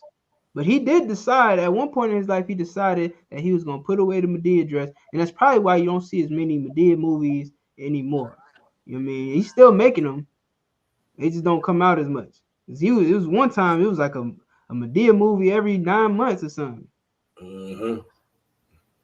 You know what I'm saying? So listen, he made a statement saying that he don't want to put the dress on no more. But America, here's the problem. Hollywood forces black men to put on a dress. You go back through all of the black men. They even got white men doing it. They don't care who they destroy. They'll destroy their own people. You know what I mean? Just to get at the Negro. And you look back at all of the famous niggas in Hollywood, and 9 out of 10 of them have put on a dress in a movie or a TV show. All of them. All of them. From Martin Lawrence to goddamn what's that cat that got that whole Hebrew Israelite shit going on? That fake Israelite shit. What's his name? He was in Lottery Ticket. Brandon T. Jackson. Even he was in a dress. You know what I mean? Now, that brother, turned around and was like, damn, I was foolish, and I didn't realize what was happening. I let the money get the best of me and all these things, and now I'm wiser and shit like that. And you know what I'm saying? Big up to the brother for realizing that. Now he need to take it all full 360 and cut them dreadlocks and get in the UPK, man. Salaki, sir, I say do 180, so you don't do the same thing over. Actually, it'll be 180. 180. You know what I mean? You need to turn the hell around. You need to turn the hell around and get back on track. You know what I mean? Because listen, I can't knock him for realizing that he's an Israelite and realizing his mistakes But I can knock him for trying to go his own path. Christ said there's one way, one truth, and one life. There's one body, one spirit, and one baptism. Are you going to go against that? Are you going to now create a new body for yourself? Are you going to now go a new way as if your way is the right way? That's what everyone, and not to make this about Israelites, you know what I mean, but every one of you fake Israelite groups have really done yourself a disservice. Like, you ain't doing nothing to Christ and his kingdom. You ain't doing nothing to the UPK at all. Like, we're not bothered. We not, you ain't ruffling no feathers by existing. But you do yourself a disservice and a dishonor when you try to go your own way. The truth was established in 1969 through the Israelite School of Universal Practical Knowledge. You understand? And the 7 heads at the time established it, passed down their rank, or raised up Commander Yohana to his rank, and gave him full authority to run all of Israel. And you went and did your own thing. You are dishonoring Christ, man. You are breaking that agreement you had with Christ. Just like John the Baptist did. Just like John the Baptist said that he said that Christ was going to increase and I was going to decrease, but he ain't ever decreased. And now you doing the same exact thing. And you know what, sir? We like here's the kicker. We love blacks, Latinos, and First Nation people. We love all our brothers and sisters in the school and outside the school, though. But this is something important to understand, though. Like, as a brother and sister that learn the truth outside the UPK, it's a big difference between learning the truth and actually being in the truth. Because once you get in the truth under the ranks of Commander Yohana, that's the leader currently right now in the flesh. Everything that you learn of the truth outside the UPK, you gotta throw that shit away. You don't know. We love our brothers and sisters, but this is the same thing that I had to do. Everything that when I was so-called studying, I had to throw that shit away and learn what from the men above me that I'm speaking to right now in this chat is teaching me and instructing me to become wiser and more efficient. Because you can learn.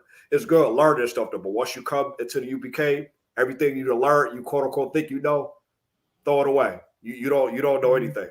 You gotta humble yourself down. You have to.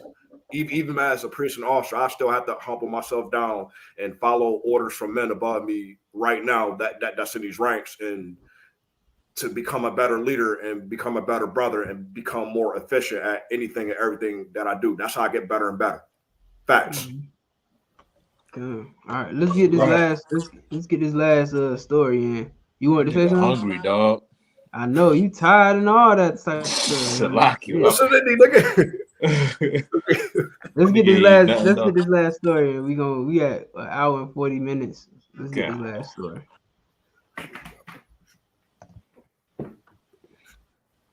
You have an episode on what is love. Absolutely. And one thing that people ask, like, who is August linked to romantically? Because you're never very open about that. Like, we've seen you, out on dates, and we've assumed certain things. And I remember you put out this song, Nunya, and a lot of people were saying, okay, August is dating Jada Pinkett Smith, and that was something that was circulating as a rumor, and that kind of solidified it to people. Man, so right. What was the real situation with Jada Pinkett Smith? Because I don't know if you were pursuing her or you guys had just a close family type of relationship. And I would love for you to be able to shed that. You need a Snickers. Here's what I'll say. No Diddy.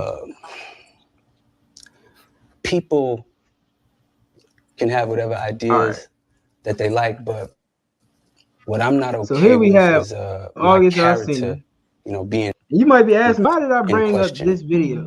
Why am I talking? This is old news. This is old news. There's a reason why I'm bringing this up, and that's because recently it came out in social media that apparently, August Alsina has found a new boyfriend. Good night. August Alsina found a new boyfriend. He said August Alsina says a higher power opened his heart for another man.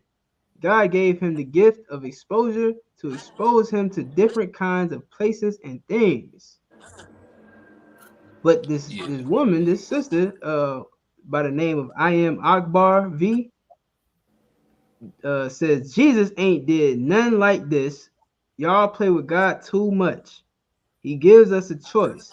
How did God do this? And he says it's a sin. So does that mean God a liar? That's a good question. Because that's the question that I've been wanting to know since I found the truth. Since I read the Bible, since I've been granted the privilege and opportunity to understand the scriptures, I've been asking the same questions. Is God a liar? Because all throughout the Bible, we see he's saying what it is he wants. We see he's saying the way things are, what you should do and what you shouldn't do. And everybody in the world is saying something opposite to what Christ said, what the Most High said. So is God a liar? Or are you a liar? Go ahead. Shit. You know how you know God ain't a liar? HIV, STD, HPV, whatever other diseases out there. That's how you know God ain't no liar. COVID-19, monkeypox. COVID-19. They got the parvo virus is making a comeback.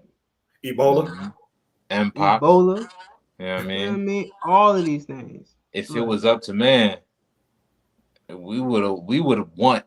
If it was up to man, we would have want to do whatever our pleasure is until we're 100 years old. You get what I'm saying? If it was up to us, shit, if we can do it until we're 1,000 years old, because whatever the benefits that we get from whatever pleasure man decides to do, they want to indulge in it forever. Right. The fact that your life is cut short because of it, lets you know God ain't lying. It says the blood shall be on their hands. HIV is a blood-borne disease. Right. And ain't nobody, you can't blame nobody but yourself when you get it. If you're an alternative lifestyle member. You know what I mean? So, you can't blame nobody but yourself. Go ahead. Oh, Salakia, sir. Yeah. I want to say this though. This is too though to add on what you were saying though. You know what's the scariest thing about AIDS though or HIV? I heard this a long time ago though. It was the only disease that doesn't stink. All diseases are bad, period though, because any type of unlawful sexual activity or anything is bad and out of order in general. Anyways though. But what was so scary about AIDS or HIV, it was the only disease that doesn't stink, because you can never tell who has it. You can never tell who has it. Damn. Like gonorrhea, her like when somebody used the bathroom though, it burns and it's very painful when they have to urinate, having gonorrhea and stuff like, and it stinks bad too when they got to get rid of it, and a lot of other type of diseases they stink. But AIDS or HIV is the only disease that actually doesn't stink. That was the scary thing about it. I heard about that a long time ago. And the mpox, you can correct me if I'm wrong, mpox is the only disease you can get just by touching. And what's ironic is when AIDS came out, they were scared to touch alternative lifestyle people because in their mind they thought they could get it from touching. Isn't it funny how the Lord got such a sense of humor? Got such a sense. Oh, okay, yeah. You know, I made this a bloodborne disease that you get from having sex with each other. You know what I'm saying? It's very high in the alternative lifestyle community. You know what I mean? So obviously, it comes from that same sex. Like statistically, it shows you that people who have same-sex marriages are more likely to get AIDS and HIV, right?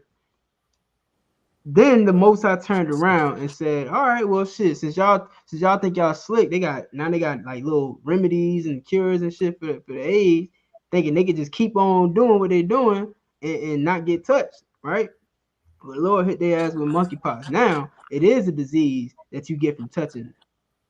So now what they gonna say? I remember there was a big uproar in the NBA because they was letting go a lot of players who they said had HIV and AIDS, and a lot of other like that's why Magic Johnson's story was so big, because he didn't want to lose his job. He didn't want to lose his position on the team, so he had to find a way to get cured from AIDS.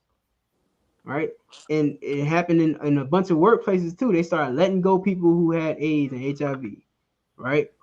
Because they thought that you could just touch somebody and get it, or breathe the same air as them and get it. Guess what? We got COVID-19 and we got monkeypox, and I believe it was in like the same year, or if not the same couple years of each other. Mpox came out right after COVID-19, like was really big. You know what I mean? And now you get it from being in the same room with people, and you get the other one from touching people. Sounds like we need to separate. It sounds like we need to go back to segregation. God damn it.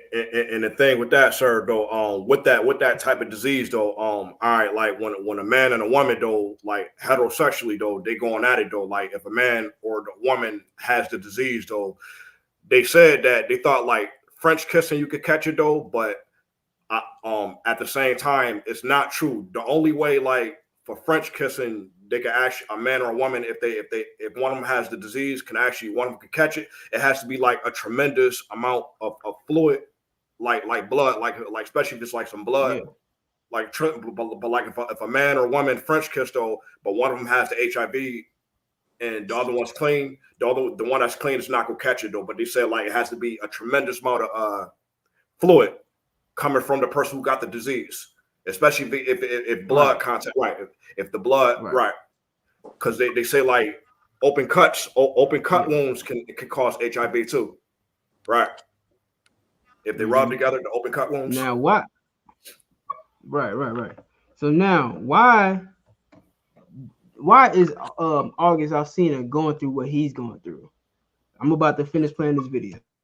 That I know hear it, right? It's not me, or that I know that I haven't done, you know, contrary to what some people may believe, I'm not a troublemaker. You know, I don't like drama. Drama actually makes me nauseous, you know what I'm saying? And I also don't think that it's ever important for people to know what I do, who I sleep with, who I date, right?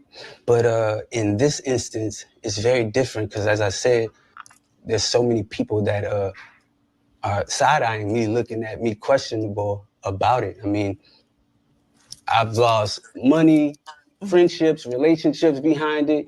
And I think it's because people don't necessarily know the truth, but I've never done anything wrong. I love those people, literally, like my family. I don't have a bad thing to say about them. They are beautiful people. You know, when something starts affecting my life, and not only affecting my life, but affecting my wellness and my well-being, and also starts to block my heart space is blocked. I don't really have a choice but to express my truth. I actually sat down with Will and had a conversation due to the transformation from their marriage to life partnership that they've spoken on several times, and it, you know, not involving romanticism. He gave me his blessing, and I totally gave myself to that relationship for years of my life, you know, and I truly and really, really deeply loved and have a ton of love for her. I devoted myself to it. I gave my full self to it. So much so to the point that I can die right now and be okay with knowing that I truly gave myself to somebody. Right, you did the right thing. And I really loved a person. I experienced you shut your ass. that. I know what that feels like. Now listen, here's why what he's saying is important. Here's why he's saying what he's saying. Like you said, sir, hurt people hurt people. You understand? And this cat was hurt by someone who he put trust in, put love in. You know what I'm saying? Jada Pinkett, who we all know the story by now. Jada Pinkett took advantage of his brother. Took full advantage of his brother. Knew he was sick. Knew he had trouble. He had problems, mental problems, and all type of stuff going on. And he sought friendship in their children. Because mind you, this started off as a friendship between him and Jaden Smith, the son. Right? This started as a friendship between him and Will Smith's son. But he also had these problems that he was dealing with. And Jada Pinkett Smith was the one who was supposed to help him with those problems, being a mother figure in his life, being, someone who he can consult with and just talk to and help ease some of those traumas like a good mother would. Because good mothers, they care about their babies like that. They nurture their babies and tell their baby everything's gonna be okay, and make sure that they good. Well, he gave his love to this woman, who she looked at it as a way to get some rod or have an entanglement, and turned around and broke this young man's heart. You understand? Turned around and shattered his brother's, whole idea of love, I guess. And now this brother, just like Tyler Perry, just like Saucy Santana, has been used and abused and thrown to the side. And now he's out here looking at other men to help fill that void. August Alsina is no different than Tyler Perry and Saucy Santana. And this whole community is the same as well. So, go ahead, sir. Nah, damn right, man. The brain is a terrible thing to waste. It can easily be manipulated as well. Guard your grill, man. Guard your brain. Guard it. What goes into your mind, protect it with all costs, man. Yeah, man. But that's our show. You know what I'm saying? I hope y'all learned something today. You know what I mean? I hope this is entertaining as well as educational to y'all, and I hope to see y'all again next week. We here every Tuesday, 9:30 Eastern Standard Time. You know what I mean? War as usual. Look it up. Tell a friend to tell a friend. Like, share, subscribe. It really helps us out. All right. With that, anybody want to make any closing statements? Shit, we can't even play the horns no more, huh? Yeah, we can. Oh. That was the signature outro, man. That's done now. Oh, sure. Out of here so that you can eat. Go to sleep, you know what I mean? But it is true though, you know what I mean? It's kind of too late for it. All right, y'all. Shalom. Hold on, somebody said something. Somebody, okay. Shalom. All right, bye. We out.